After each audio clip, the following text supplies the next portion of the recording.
Buongiorno e ben svegliati, continuiamo con la presentazione dei candidati alle prossime elezioni regionali in Veneto. Qui con me ho Marco Rizzo, buongiorno e benvenuto. Buongiorno, grazie a voi. Candidato alla presidenza della regione Veneto per Democrazia Sovrana Popolare, lista unica e... Voto unico, vota Marco Rizzo.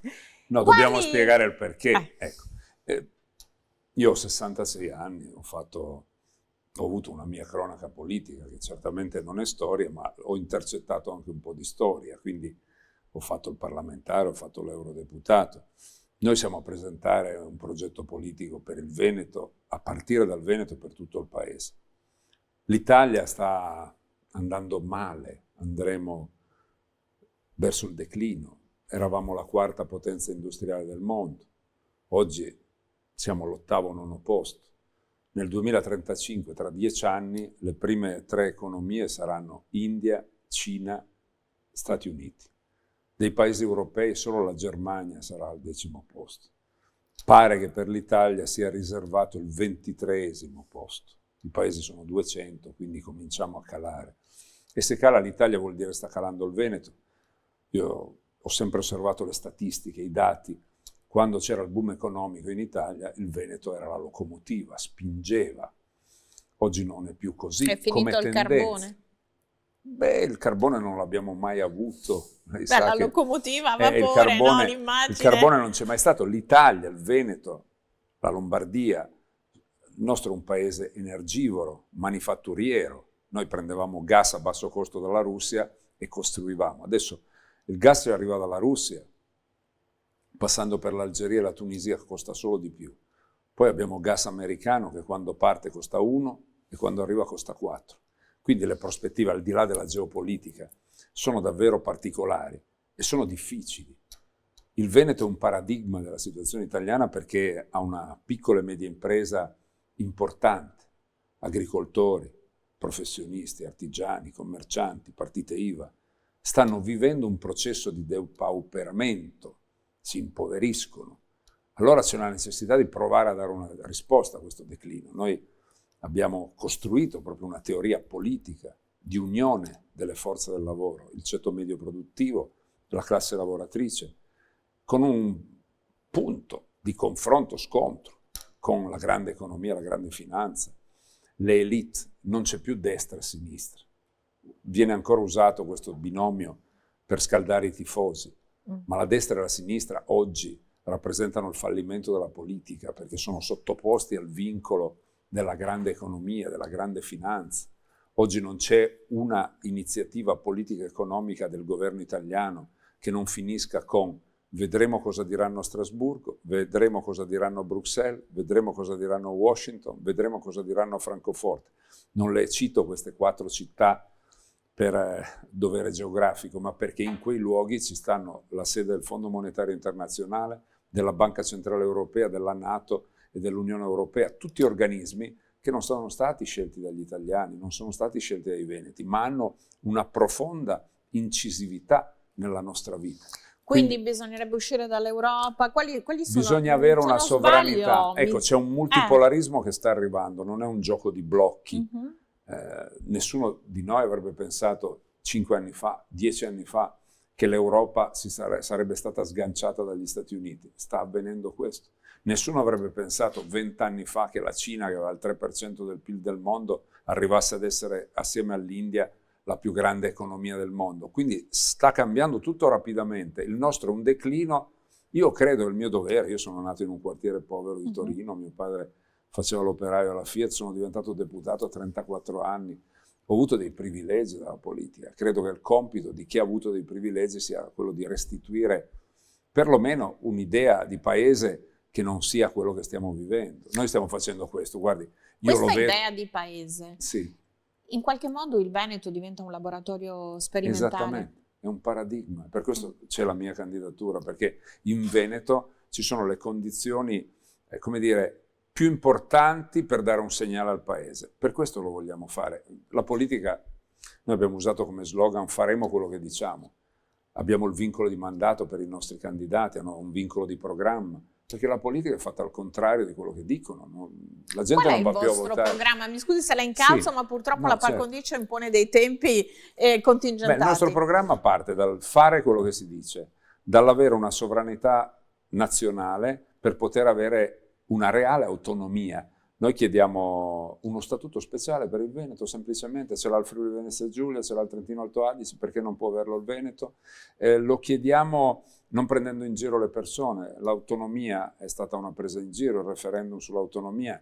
La Lega era al governo del paese con Draghi, era al governo del paese con Conte, è al governo del paese con Meloni, e al governo della regione, e quindi insomma in qualche modo doveva fare qualcosa. Non è che c'è un governo dei marziani che arriva, sono queste le due, diciamo, i due livelli di governo, e l'autonomia non c'è stata. Non voglio però sparare contro la Lega senza dire che anche la sinistra ha fatto la stessa cosa, perché il referendum sulle acque, sull'acqua pubblica, contro le privatizzazioni è stato completamente disatteso dalla sinistra. I comuni della sinistra hanno fatto delle porcherie incredibili sull'acqua, al di là del fatto che gli italiani in tutta Italia si fossero spesi maggioritariamente a favore dell'acqua pubblica. Quindi, come dire, non è solo la Lega, sono tutti, e destra e sinistra, perché sono due facce della stessa medaglia. Tra un po' andrà solo più a votare chi viene assunto. Questo è il tema. Qua in Veneto io l'ho visto. La sera prima della presentazione delle liste c'erano 15-16 candidati che non sapevano, ma candidati con un mare di preferenze, che non sapevano in quale partito andavano. Ci sono candidati che hanno fatto i manifesti senza il simbolo, ma è una cosa incredibile. Torniamo al vostro programma. Che cosa intendete fare qualora lei Allora, diventasse... sanità pubblica, un incremento totale della sanità pubblica, aumentando gli stipendi dei medici. Le risorse? Le risorse le dico da dove le prendiamo. Noi le prendiamo da 3 parti. Banche. Dal 2021 al 2025 le banche hanno avuto 167 miliardi di profitto in più. Il governo di centrodestra chiede un'anticipazione di 3 miliardi di euro. Anticipazione, 3 miliardi, un topolino, rispetto a una montagna, 167 miliardi. La sinistra sa cosa chiede per andare contro la destra? Chiede neanche quello, perché se no vanno a finire sui correntisti. La destra fa schifo, la sinistra fa ancora più schifo. Energia. Enel ed Eni sono ancora dello Stato, il 30% è dello Stato. Gli amministratori delegati di Eni e di Enel vengono nominati dal governo. Hanno avuto 20 miliardi di euro in più di profitti negli ultimi 2 anni. Le regolate, Terna, Snam, Italgas, quindi hanno avuto il 50% in più. Partecipare alla spesa certo. per la sanità pubblica. Può il governo chiamare l'amministratore delegato di Enel e di Eni, di Terna, di Snam, di Italgas, e dire: scusate, voi avete avuto profitti che nelle altre parti d'Europa, le regolate negli altri paesi europei hanno avuto il 20%. Non danno un euro alla piccola e media impresa, alle bollette dei consumatori, alla sanità, quindi. E poi le armi. Noi abbiamo dato 2,5 miliardi di euro all'Ucraina. Hanno fatto i cessi d'oro, avete visto, ci sono le foto, c'è una corruzione bestiale, e noi abbiamo speso i soldi per i nostri ospedali per darli all'Ucraina. Basta. Quindi energia, banche e non alla guerra. Questo mi pare che sia una ricetta per reperire risorse, altrimenti la coperta è strettissima. Ma per il Veneto si discute molto, anche diciamo non in maniera ufficiale ma ufficiosa, sulla reintroduzione dell'IRPEF. Sono contrario per questo motivo. Perché dobbiamo caricare un IRPEF regionale ai cittadini veneti quando ci sono queste enormi risorse che possono essere date? Perché se no se li prendono gli azionisti, e gli azionisti sono i fondi, sono i soliti noti, basta. No, noi possiamo fare questo, basterebbe che ci fosse una volontà politica. Un presidente di regione a fare questo, perché queste sono decisioni di un governo nazionale. Come incide un presidente di regione con insomma, un consiglio c'è un connubio, regionale? no? C'è un connubio tra la regione e lo Stato. Stavamo parlando della Lega, no? E la Lega no, ma io penso fa a lei, parte... nel caso in cui diventasse... E a me mi sparano, a me mi ammazzano. Però il suo programma è questo. Il mio programma è questo. No, ma io so benissimo a cosa vado incontro. Ma credo che a un certo punto un paese che passa dal 4° posto all'8° posto, al 23° posto, insomma qualcuno deve tentare di fare qualcosa. Io ho 66 anni, guardi, credo che mia moglie mi dice: ma cosa vai a fare? Io credo che noi dobbiamo impegnarci per questo. Non so se Zaia è disponibile a fare. Zaia ha fatto molto bene una cosa, la sua comunicazione. Forse adesso le faccio un vaticinio, forse sì, forse no, chissà. Se andasse all'Eni vuol dire che il Veneto non gli interessa tanto, chissà. Questo lo chiederemo a Zaia. Vedremo. Se va all'Eni, magari potrebbe lei, in quantità di candidato, potrebbe chiedere una... Io sono convinto che... l'obolo si potrebbe... non è un obolo, è una restituzione, perché guardi che i grandi profitti delle banche, i grandi profitti dell'energia sono stati fatti sul popolo italiano, non è che arrivano dal sottosuolo o dalle nubi, sono parte della nostra produttività, della nostra produzione. E se parliamo del Veneto come regione che ha contribuito fortemente alla caratura nazionale dal punto di vista economico, ha tutti i diritti di rivendicare. Ma ci mancherebbe. Per questo c'è tutta questa discussione, autonomia, benissimo. Statuto speciale, basta. Altri punti, nei primi 100 giorni che cosa primi 100 giorni, ho detto aumento degli stipendi dei medici, infermieri e OS, sotto il profilo molto salariale, minimo salariale, tanto i sindacati non lo fanno, perché la CGIL, la mia CGIL, io sono stato iscritto per 30 anni alla CGIL, fa i contratti a 5 euro l'ora, il sindacato concertativo oggi serve ai sindacalisti, non ai lavoratori purtroppo. E lo dico anche come uomo di sinistra, la mia sinistra era quella di Berlinguer ai cancelli della Fiat, non quella di Eli Schlein sul carro del Gay Pride. Lo dico con amarezza, ma non c'entro più niente io con quella roba lì. Abbiamo svariate ipotesi anche ad esempio sull'ambiente, un piano di manutenzione del territorio che non costerebbe nulla, perché noi paghiamo ogni pioggia intensa è un'inondazione, perché i nostri invasi, i nostri torrenti, i nostri fiumi sono non curati e noi vorremmo che ci fosse un piano straordinario, ma fisso, di manutenzione. Però c'è già dal 2010 in Veneto, dopo l'alluvione. Poca roba in Veneto e in tutta Italia. Certo. Poi, rispetto a quello, dovrebbero essere gli agricoltori che si fanno promotori, come? Avendo l'IMU, nel nostro programma c'è scritto l'IMU dei terreni agricoli pagata dagli agricoltori, se fanno il piano di manutenzione straordinaria, non possiamo andare io e lei che magari non siamo capaci esatto. Quindi sono gli agricoltori, quindi un piano di manutenzione straordinario, un aumento per quelli che soffrono davvero, gli invalidi. Qua nel Veneto, come nel nostro paese, un'invalidità dal 74 al 99% viene pagata a 330 euro.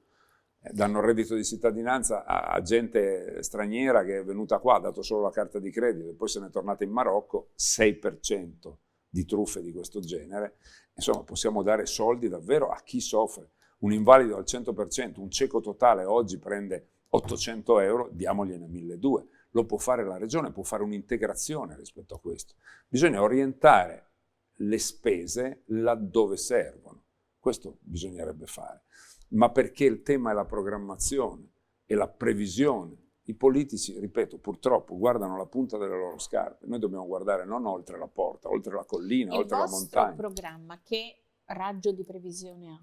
Al nostro programma ha un raggio di previsione di 5 anni. Noi abbiamo previsto anche la riduzione della tassazione di tutte le tasse fino al 10%, 2% ogni anno, cioè una crescita della capacità di una regione di diminuire la tassazione. Quindi per tutti, ricchi e poveri? Per tutti, ricchi e poveri, del 2% delle tasse. Perché anche qua io vedo tutta questa discussione che c'è col governo, sinistra, destra, a 2.500 euro si è ricchi. Quando le banche fanno 167 miliardi di euro, no? Che vuol dire 10 volte la legge finanziaria del governo, è chiaro che se io sto a discutere se siamo di destra o di sinistra dicendo che un ricco a 2.500 euro è ricco o no, è un'arma di distrazione di massa. Lo capite? Lo fanno apposta a farsi discutere di questo per evitare che parliamo di 167 miliardi delle banche. Vogliamo vedere cosa hanno investito i fondi di investimento per il settore immobiliare nel nostro paese? 18 miliardi, perché presumono che con la copertura folle, si chiama copertura delle case, no? Dal punto di vista del green, ci siano persone che devono o vendere la casa o fanno dei mutui e poi non li riescono a pagare. Su questo punto pare che in Europa stiano facendo un passo indietro anche sulle elettriche. Sono matti. Questa roba della scelta di cancellare tutto il settore dell'automotive, ma lei ha presente le nostre città, presente Napoli, Roma con le spine per mettere la corrente, ma dove sono poi questi anche qua? i prezzi Sulle di automo- queste auto. Sono delle cose folli. Però lo decidono i signori che vanno in elicottero e inquinano il mondo a Davos con i loro aerei privati, ma la nostra Panda non deve più circolare e bisogna mandarli a quel paese. Senta, scusi. facciamo sintesi perché siamo in Sì. conclusione. Una cosa che mi piacerebbe è Eh. togliere la bandiera europea dai nostri municipi, non l'abbiamo votata quella roba lì. Siamo in Veneto, mettiamo la bandiera della Repubblica Veneta e non quella dell'Unione Europea. Chiaramente la nostra bandiera italiana sì. Quindi fuori dall'Europa? Assolutamente. Come la Gran Bretagna? Oggi è possibile. Se l'avessimo detto prima dell'avvento di Trump era difficile. Ma se io vado da Trump, gli chiedo la fine dei dazi, non faccio gestire i dazi dell'Italia alla Ursula von der Leyen, che è pronta a fare la guerra alla Russia pur di mantenere il sedere su quella sedia. Marco Rizzo, scrivetelo. Marco Rizzo. Io ringrazio Marco Rizzo, purtroppo il tempo è tiranno, anche la par condicio andrebbe leggermente se uno rivista. sa cosa dire, basta la testa in pochi minuti. Grazie a Marco Rizzo, candidato alla presidenza della Regione Veneto di Democrazia Sovrana Popolare. Grazie a voi, a domani.